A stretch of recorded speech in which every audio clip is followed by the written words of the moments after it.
Melanjutkan chapter sebelumnya, di tempat kediamannya saat ini, Levia pun nampak keheranan sewaktu ia diperintahkan oleh wakil raja yaitu Suyang untuk membawa Asushi Makiko bersama dengan temannya dengan cara merebut mereka berdua dari cengkeraman Elf Carl. Levia juga bergumam dalam hati, aku benar-benar tidak mengerti dengan apa yang dipikirkan oleh wakil raja itu.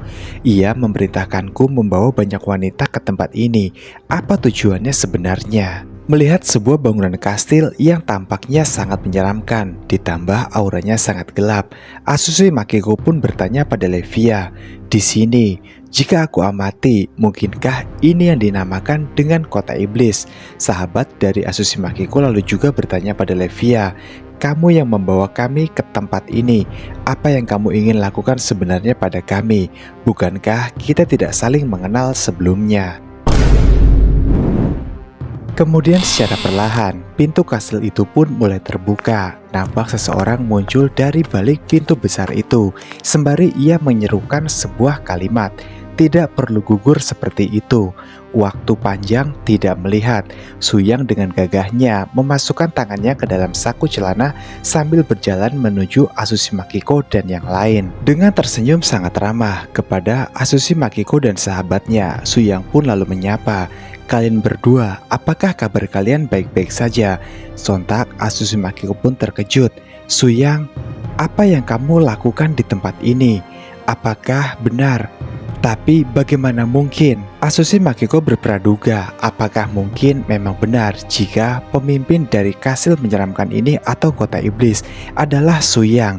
Tapi jika dilihat, Suyang hanyalah pemuda biasa dari Longxia dan itu tidak mungkin.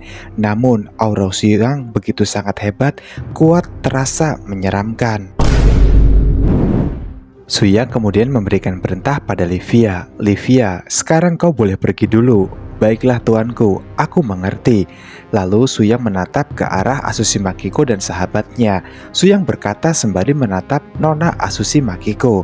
Mengapa aku di sini? Mohon maaf, aku belum bisa untuk menjelaskan padamu untuk saat ini. Jadi mungkin nanti kau juga akan tahu dengan sendirinya. Tapi kalian berdua tenang saja, aku menjamin keselamatan kalian di tempat ini. Kalian akan aman di tempat ini. Di sana Asushi Makiko pun nampaknya sangat senang dengan sikap penjagaan dari Suyang yang ia berikan padanya, sehingga tanpa sadar ia pun bersikap seperti seorang gadis kecil. Sahabatnya pun lalu menegur Asushi Makiko. Makiko, ini tidak benar-benar berpikir Suyang adalah orang baik, bukan? Tapi tidak seharusnya kau bersikap berlebihan seperti itu. Lupakan saja, setidaknya Suyang telah menyelamatkan kita berdua dari para peri. Dia menyelamatkanku, dan itu sudah cukup bagiku. Suyang kembali berkata, aku rasa sebaiknya kalian tetap di sini untuk saat ini. Bila keadaan di luar sudah berubah, aku akan mengirimkan kalian kembali ke tempat kalian.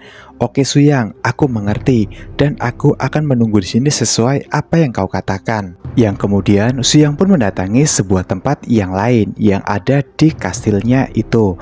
Yang ternyata di sana ada Elf Lily. Elf Lily yang mengetahui jika Suyang kembali membawa dua wanita sekaligus ke dalam kastil ini. Ia pun sembari menunjukkan ekspresi wajah yang nampak kurang suka, lalu berkata, kau membawa kembali lagi dua wanita cantik.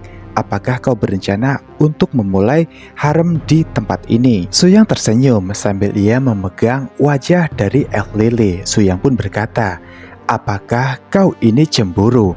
Elf Lily pun dengan nada yang terbata-bata ia menjawab, mustahil. Mustahil aku cemburu padamu. Jika tidak, kenapa kau bertanya seperti itu padaku? Lalu Elf Lily kembali mengatakan, hanya sejak datang ke sini, kamu sangat sibuk. Kamu tidak punya waktu untuk dihabiskan bersama denganku.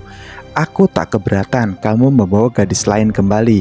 Aku hanya butuh kamu untuk memiliki waktu yang lebih quality time bersama denganku. Suyang tersenyum ke arah Elf Lily. Ia menjelaskan, kamu sudah berkata banyak sedari tadi. Lalu sekarang apa yang bisa kamu lakukan untukku?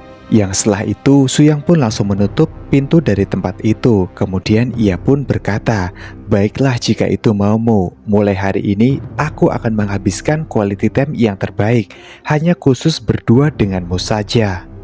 Gak usah dibayangin lah. Oke lanjut lagi. Setengah jam kemudian, dengan fisik yang sedikit lelah, Suyang pun lalu duduk di singgasananya sembari ia bergumam, "Besok setelah aku mendapatkan kekuatan Dark Origin dari Monarch, Origin Sin itu sangat luar biasa. Aku bisa menyelesaikan revolusi kelima berdasarkan pengalaman yang aku akumulasi sewaktu saat ini. Aku merasa aku bisa langsung naik ke level maksimal dan membuka kuas revolusi ke-6 sekaligus." Pada saat ini, semuanya berjalan sesuai iblis yang sedang berkembang sebagai rencana. Tetapi dunia peri adalah jurang bahaya yang tersembunyi. Kemungkinannya aku dapat menunggu kekuatan Monarch, dosa asal untuk dingin terlebih dahulu. Kemudian barulah setelah itu menghidupkan kemarahan dan meminta dia untuk menyelidiki situasi yang sedang terjadi. Jika kekuatan tempur elf lebih rendah daripada yang aku bayangkan, maka aku bisa membiarkan para raja dosa asal menepati dunia elf terlebih dahulu. Setelah aku membunuh raja dosa asal, aku akan menjadi pemimpin 3 faksi secara bersamaan sekaligus. Faksi manusia dan setan bisa hidup bersamaan dengan damai, tetapi faksi elf hanya bisa menjadi pelayan saja nantinya.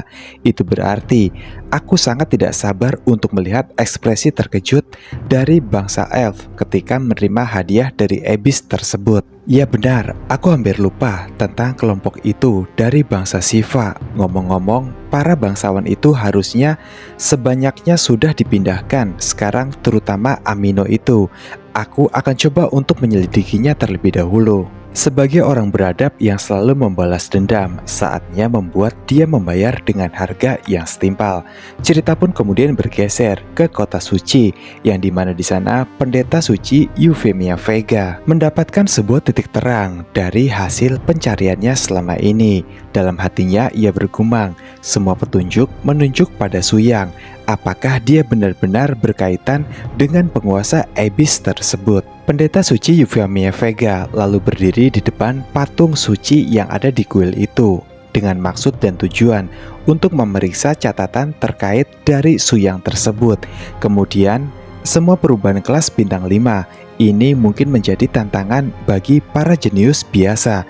Tetapi jika Suyang benar-benar adalah perwakilan dari raja jurusan itu, menyelesaikan perubahan kelas bintang 5 akan sangat mudah tentunya untuk seorang Suyang. Imam besar, sebelum aku bertanggung jawab atas perubahan kelasnya adalah apakah ia tahu sesuatu?